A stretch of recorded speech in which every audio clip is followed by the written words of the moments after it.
Olá, cooperado Unimed, bem-vindo ao primeiro episódio do Unicast Diálogos Médicos, iniciativa do Programa de Educação Continuada da Unimed Nordeste RS, que estabelece um novo canal de comunicação entre a cooperativa e os médicos cooperados. No formato de podcast em áudio, o Unicast Diálogos Médicos destina-se a discutir temas atuais da medicina, a prática clínica, pesquisas científicas e legislação, bem como assuntos relativos à gestão da Unimed e demais contextos do profissional médico. Os programas terão como entrevistados prioritariamente especialistas e gestores, sendo disponibilizados na plataforma Spotify. Cada novo episódio será divulgado pelos canais de comunicação da cooperativa. Este primeiro diálogo médico será conduzido pela doutora Luciana Spiazzi, coordenadora do Programa de Educação Continuada e diretora do Corpo Clínico do Hospital Unimed. Nosso entrevistado é o presidente da Unimed Nordeste RS, Dr. André Germano Leite, também presidente da recém-criada Holding Unimed. Boa tarde, bem-vindo, Dr. André. Obrigado por estar conosco nessa primeira edição do Unicast, Diálogos Médicos. Gostaria de começar com uma avaliação tua sobre a situação da nossa cooperativa a partir da tua trajetória de 16 anos na empresa, onde já ocupaste várias funções e considerando também a tua experiência e formações em gestão de saúde.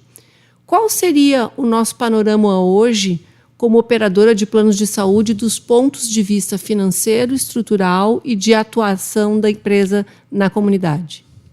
Boa tarde, Lu. É um prazer estar conversando contigo e com os nossos colegas aqui da cooperativa.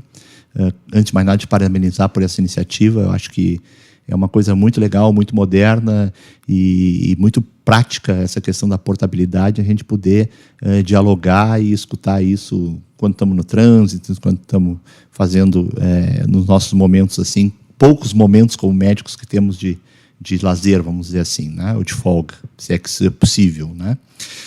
Mas, de qualquer forma, é público e notório que o sistema de saúde suplementar, e aí eu falo de não só de cooperativas médicas, mas também falo de medicina de grupo, falo de autogestão, filantrópicas, amargaram prejuízo na ordem de 11 bilhões no último ano, no último exercício, né?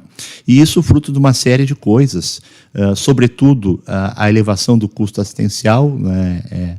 Quando a gente fala numa inflação, no nível de IPCA da ordem de 6%, 7%, nós estamos falando de uma inflação da área da saúde na ordem de 18%, 20%, 22%, chegando a 26%.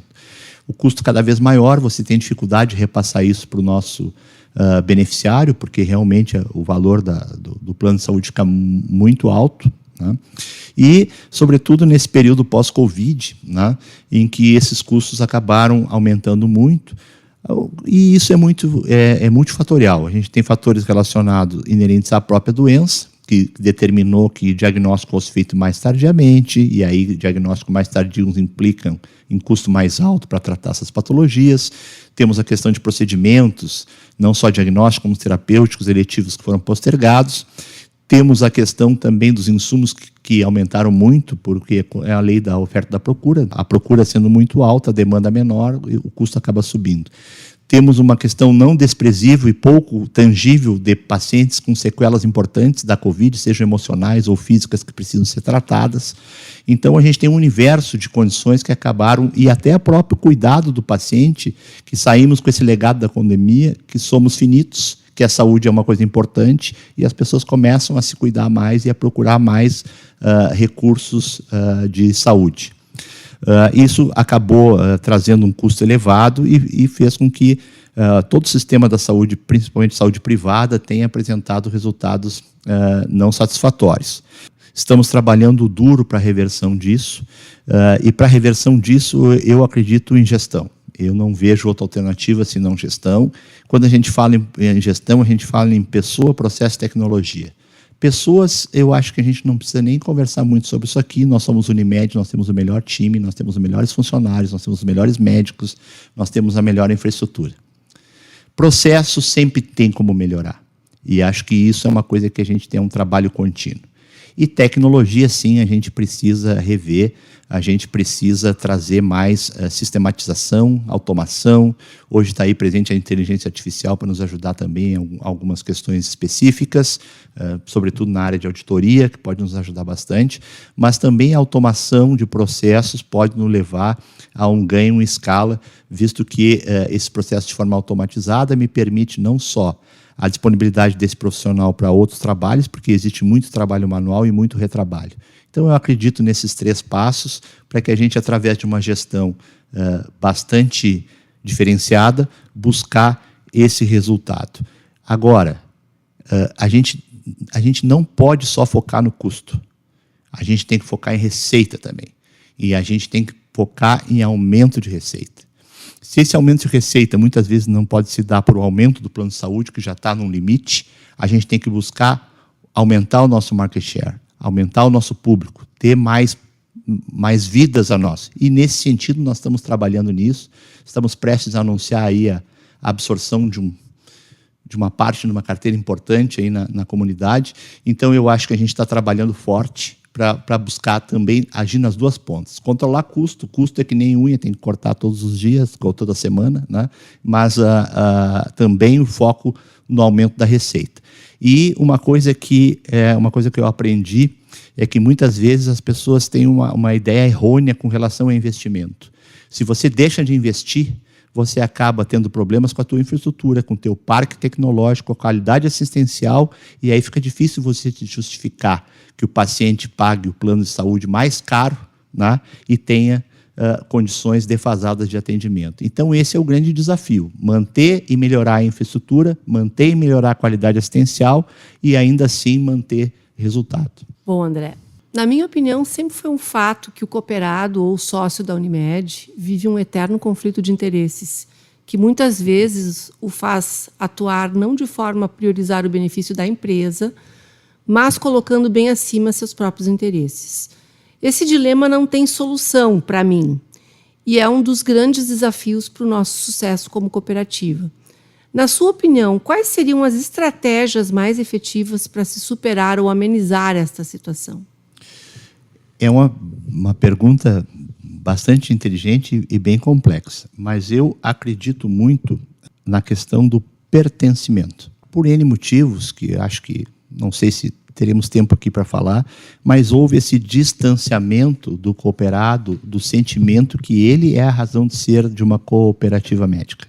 Ele é o proprietário da cooperativa médica, no momento bom e no momento ruim. E aí, durante muito tempo, existe esse sentimento que nutre, acho que em ti, Lu, em mim, em muitos cooperados, de um certo distanciamento da gestão, e esse certo distanciamento determina essa perca o sentimento de pertencimento. O cooperado ele não pode ser só dono da empresa na hora de pagar a conta. Ele também tem que ser, quer dizer, essa história de socializar o prejuízo, né? Ele tem que se sentir que ele é realmente, de fato, o dono da empresa. E para que isso aconteça, a gente precisa de mais participação. E a gente precisa também de reciprocidade, porque é uma via de mão dupla. Toda vez que a gestão abre oportunidade para o cooperado se sente acolhido e ele acaba trazendo esse feedback. Agora, é óbvio que tu tens absoluta razão no que tu falas. Eu gosto de brincar que existe o sistema hospitalocêntrico, que é o que leva o paciente para o hospital, e existe o sistema ambulatório-cêntrico, que manda o paciente para o ambulatório, e existe o sistema do médico, que é umbilicocêntrico, que é o meu umbigo primeiro.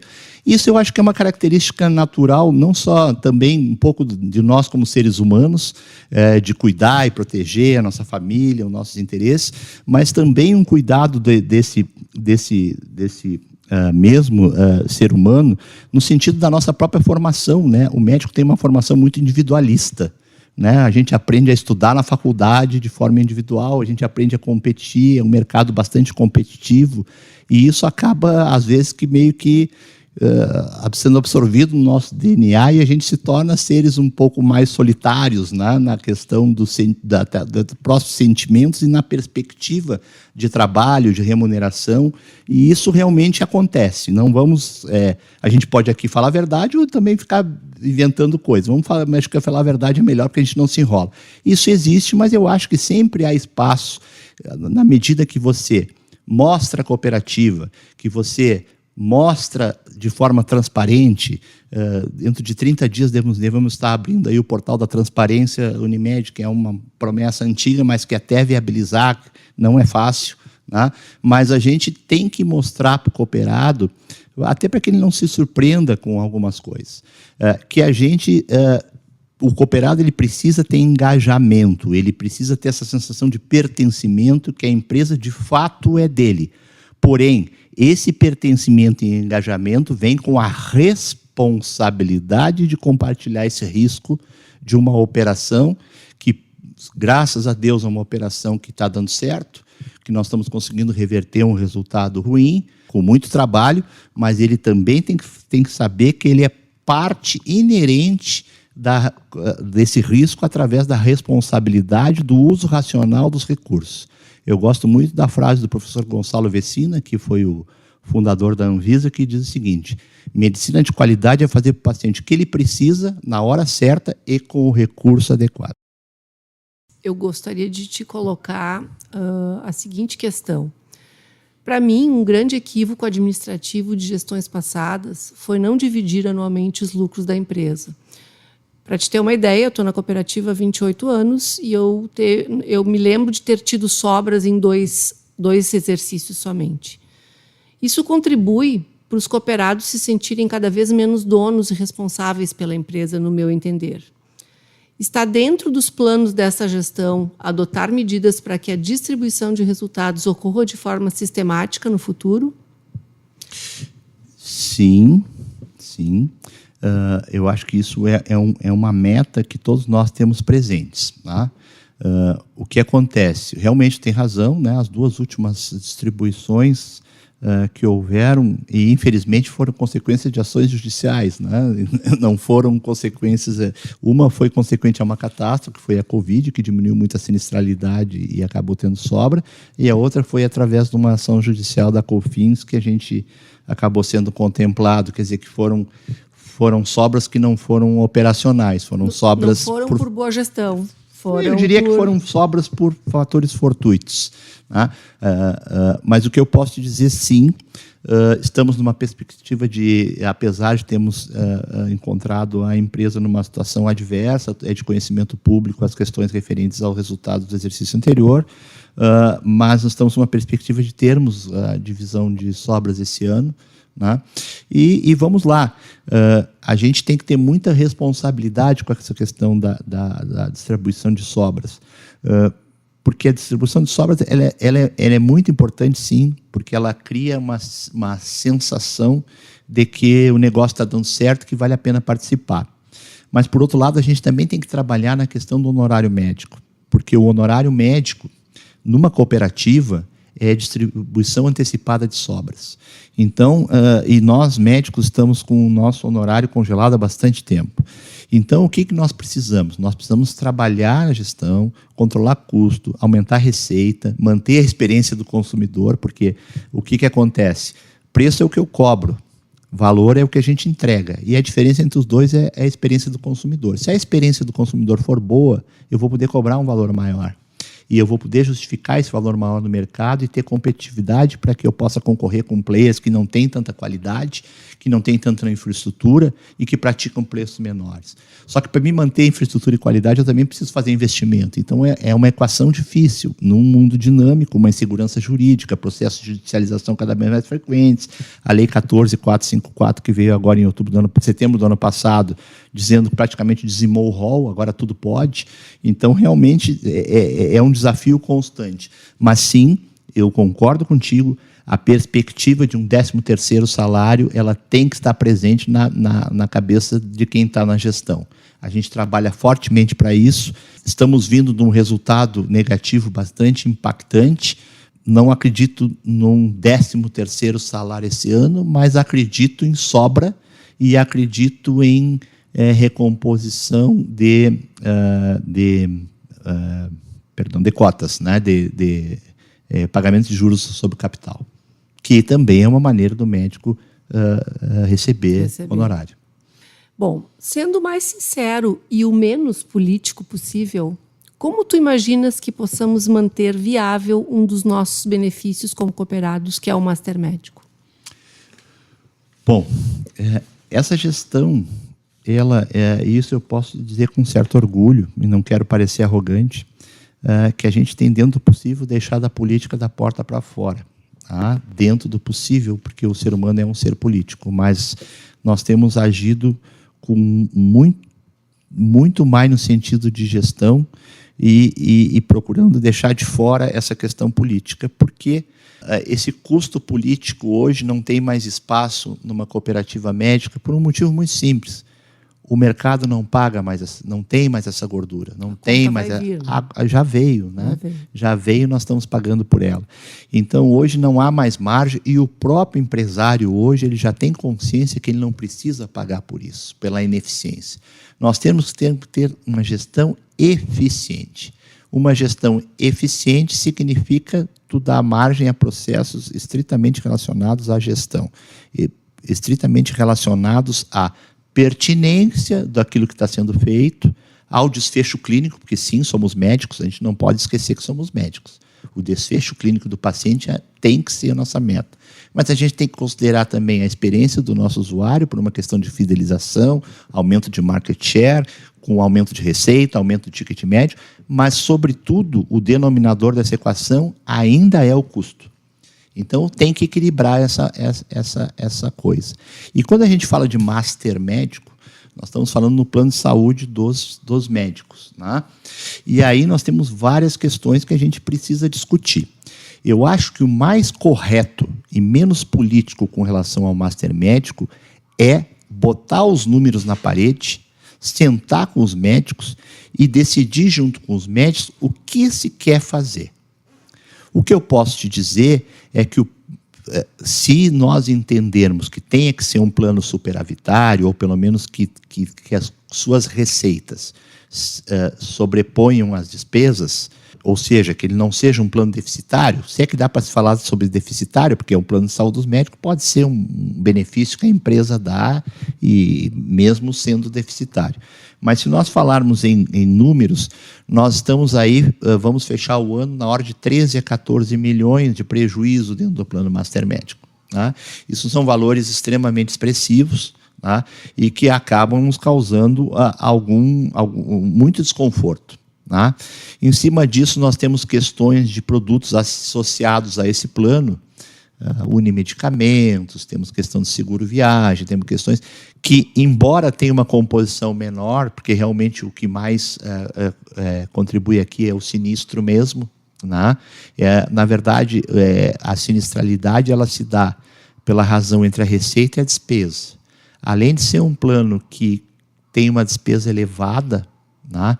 É um plano que tem a receita prejudicada por basicamente dois motivos. Um dos principais dele, e aqui não há nenhuma crítica a isso, é o jubilamento. Temos uma população de médicos que não paga o plano, ou seja, não tem receita, e usufrui do plano.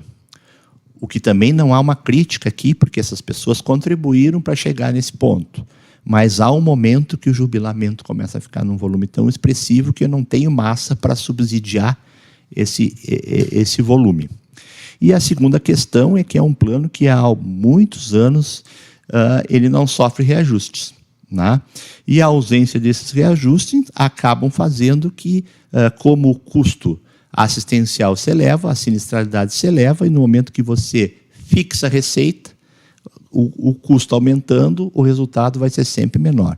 Então, sem política e falando abertamente, eu penso que isso está caindo de maduro, em breve deve estar acontecendo isso, de que a gente possa ter uma assembleia específica sobre esse tema, e aí se colocar todas as alternativas na mesa. Né? Todas as alternativas. Então, hoje você tem o jubilamento do médico, né? Mas o julgamento do médico também com o familiar não pagando o plano. Hoje a situação ocorre. Então, será que isso deve ser mantido? Não sei. Será que existem outras alternativas? O que nós estamos fazendo e devemos estar fazendo para o próximo ano, e isso é uma coisa que nós estamos estudando e fomos atrás esse ano, e acho que estamos prontos a ter um parecer positivo e que vai nos aliviar bastante, é a questão da utilização do FATS, que é uma determinação legal. Ele é composto de 5% da receita líquida do lucro do exercício. Fora isso, todas as receitas originárias de ato não cooperado, ato não médico, por exemplo, farmácia, estacionamento, acabam indo compor essa rúbrica. E aí eu poder utilizar esta verba como subsídio para o plano de saúde master médico, isso pode nos trazer um alívio importante.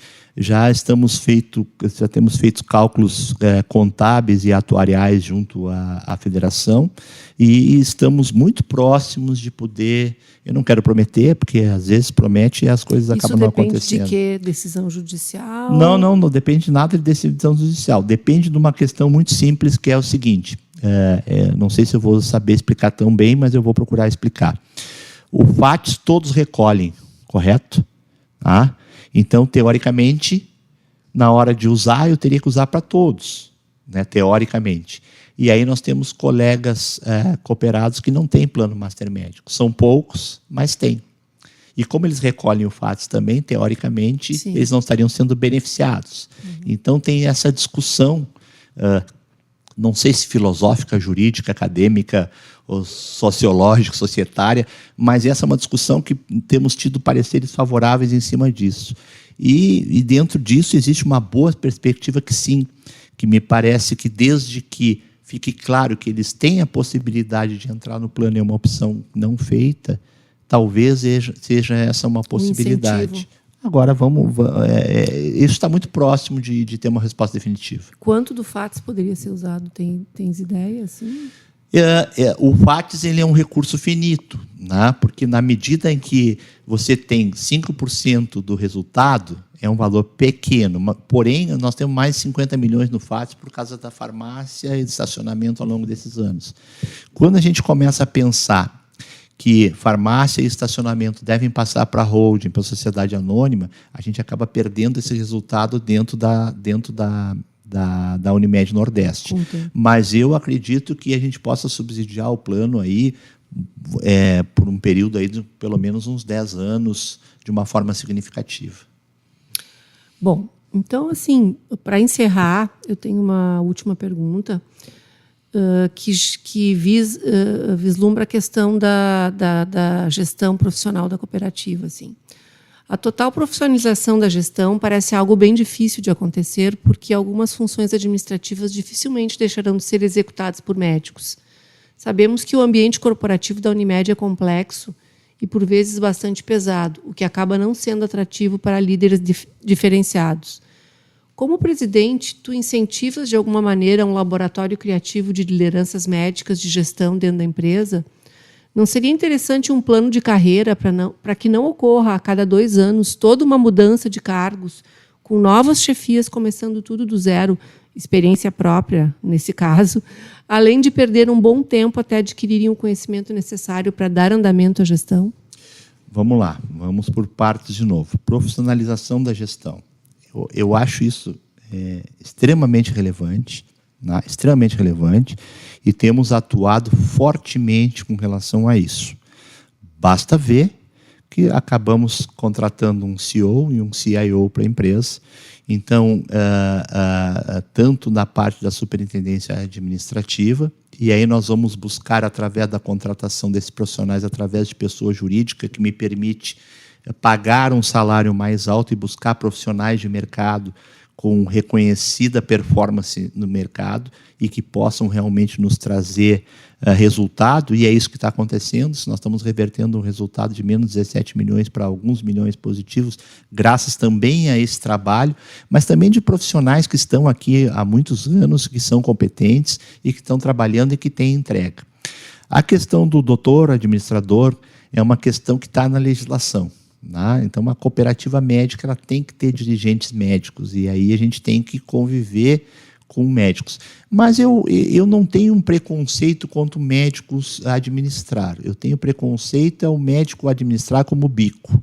Eu acho que o médico que tem formação, que procurou estudar, que dedica a maior parte do seu tempo, ou quase que a exclusividade do seu tempo à empresa, ele pode se tornar um bom administrador e deve ser um bom administrador, até pelo fato de que ele tem, além do conhecimento da gestão, tem o conhecimento médico, que isso também falta ao administrador profissional.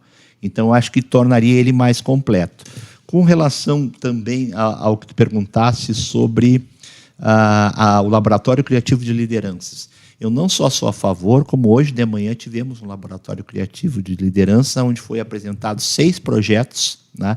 6 projetos extremamente relevantes, inclusive um deles foi levado à prática hoje, com uma economia bastante substancial para a empresa. Tivemos a apresentação dos 6 projetos finalistas hoje de manhã, de uma prática que a gente faz num curso de lideranças que nós desenvolvemos em parceria com uma instituição privada. Isso traz não só a questão de melhorar a estrutura, o clima organizacional da empresa, a questão de pertencimento, e mais do que isso, eu acredito muito naquilo que o americano chama de power to the edge, que é empoderar as pontas. Aquela inovação duradoura, impactante e que resolve as dores da cooperativa, ela não vem de cima para baixo. Ela vem de baixo para cima das pessoas que estão vivenciando o problema na realidade. E eu sempre acredito e falo para meus alunos na sala de aula que o método de gestão mais importante é o TBC. E o TBC não é tuberculose, é tirar a bunda da cadeira e falar com as pontas, escutar os líderes, escutar os coordenadores, sair da escrivaninha e buscar alternativas, porque dali vêm as soluções mais criativas, as soluções mais revolucionárias e muitas vezes sem necessidade de grandes investimentos. Então, eu acredito nisso. Tivemos uma experiência extremamente enriquecedora hoje com relação a isso. E com relação à troca de cargos, é o ônus da democracia. Acho que eu gostaria de deixar para o meu sucessor, até porque não me seja acusado de estar legislando em causa própria, eu acho que o mandato de 2 anos ele é absolutamente cruel para o gestor. Porque ele passa 1 ano da vida dele, muitas vezes, resolvendo problemas anteriores, e o 2º ano ele já está começando a pensar na próxima eleição. Então, eu acho que esse modelo é um modelo que não se sustenta, mas é uma opinião, e não estou legislando em causa própria, até porque não faria isso para o meu mandato, né? Mas eu acho que isso tem que ser corrigido.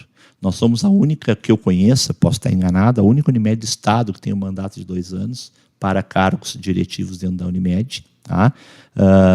Porto Alegre tem 13, as demais têm 4 anos. Tá?